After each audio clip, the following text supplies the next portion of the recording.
Señor, el Mesías Salvador, y su gloria llenará la tierra. Hermanos y hermanas, ya es el segundo domingo de este tiempo de Adviento. Escuchemos y meditemos juntos la palabra que el Señor nos regala. Del Santo Evangelio según San Mateo. Comenzó Juan el Bautista a predicar en el desierto de Judea diciendo: arrepiéntanse, porque el reino de los cielos está cerca.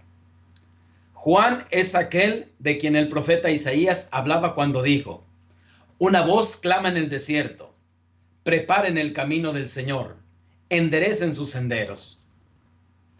Juan usaba una túnica de pelo de camello, ceñida con un cinturón de cuero, y se alimentaba de saltamontes y de miel silvestre.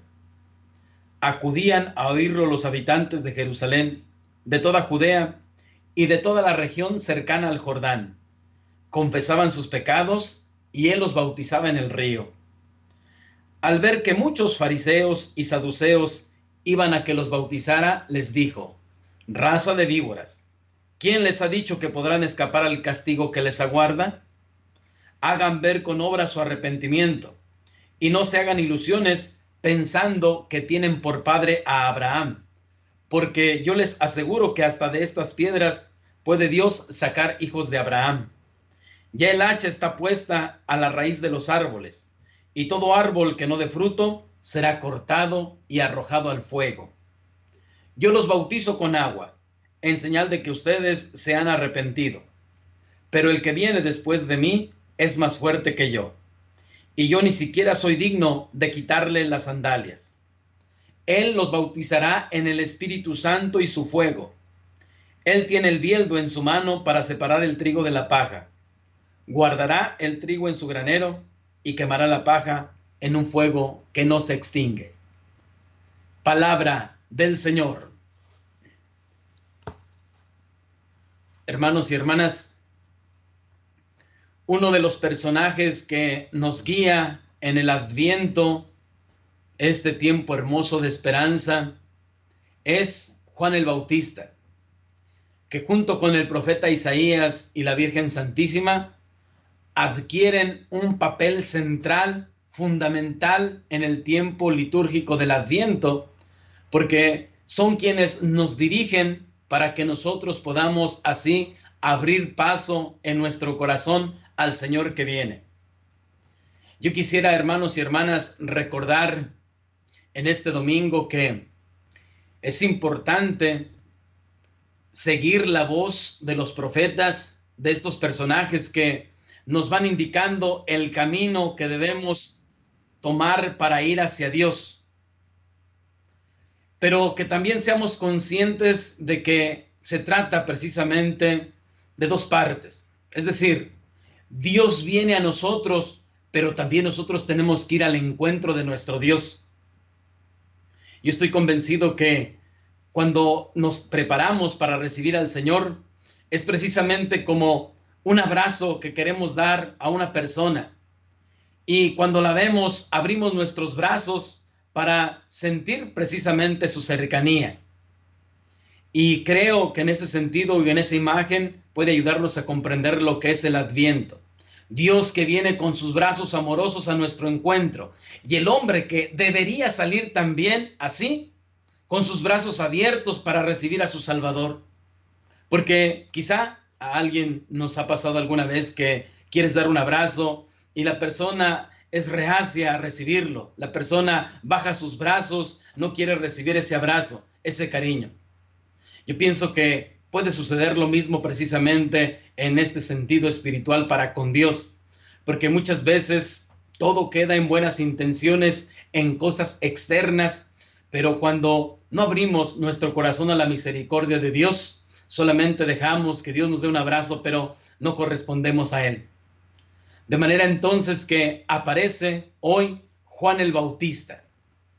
Quisiera que nosotros fijáramos nuestra mirada en Él, porque es esa voz que clama en el desierto, es esa voz que se sigue escuchando día con día en nuestra vida. Es esa voz que quiere precisamente hacernos conciencia de dónde estamos parados, de hacia dónde vamos, de hacia dónde deberíamos dirigir nuestra mirada y nuestra voz. Y es que cuando el Bautista nos llama a la conversión, significa un volver a dirigirnos a Dios, un volver a estructurar nuestra vida, volver a buscar el principio fundamental de nuestra existencia. Como cuando, por ejemplo, en una empresa se dan cuenta de que las cosas no están saliendo bien, de que no hay quizá ganancia, hay una reestructuración en todos los sentidos, no solamente de personal, una reestructuración que tiene que ayudarnos a conseguir nuevamente nuestro objetivo.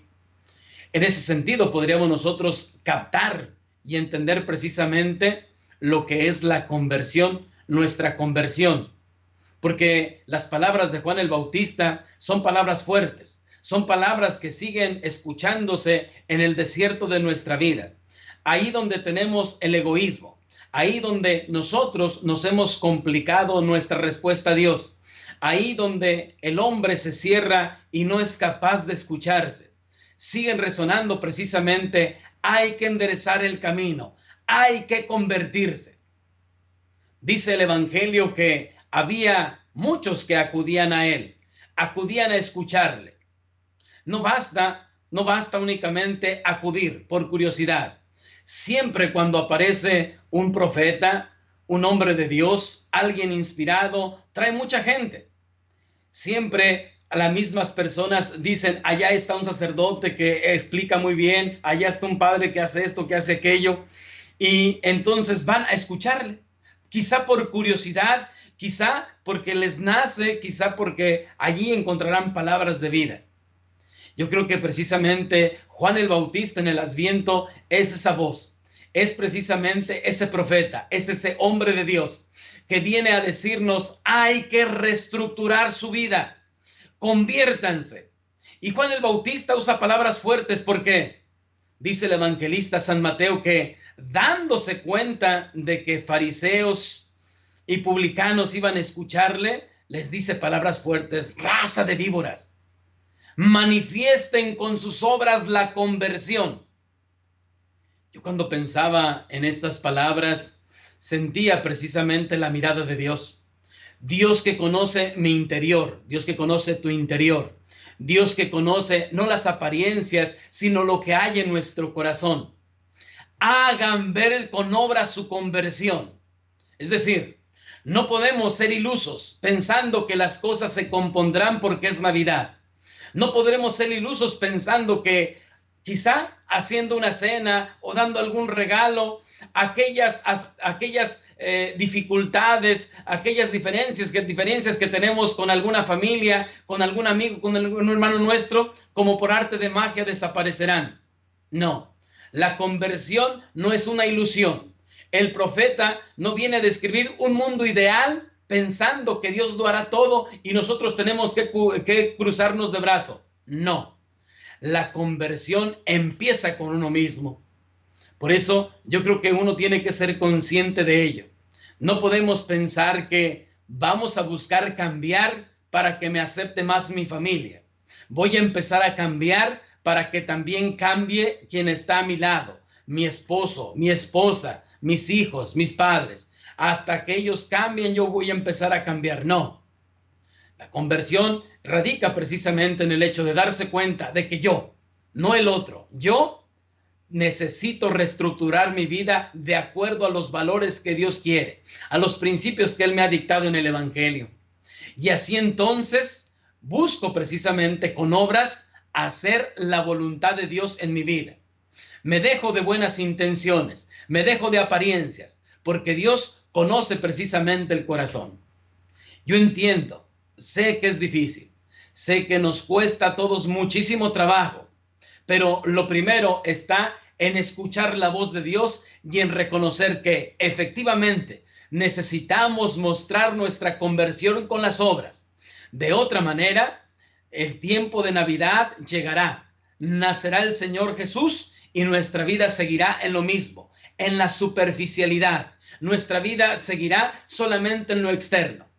Por el contrario, si nosotros somos conscientes de que Dios mira los corazones, entonces cada uno podrá así emprender el paso, emprender el camino, redireccionar su vida, reestructurar su existencia de acuerdo a lo que Dios quiere. Esa es la voz del Bautista. Esa es la voz del profeta Isaías también en la primera lectura que hoy se nos ha proclamado. Por eso, hermanos y hermanas, tenemos que buscar precisamente qué es lo que tenemos que quitar de nosotros. ¿Cómo vamos a mostrar delante de Dios nuestra conversión? Más aún, lo reduciría precisamente a esta frase: debo dejar que Dios actúe en mí. Debo de atreverme a entregarle mi vida precisamente para que Él la transforme.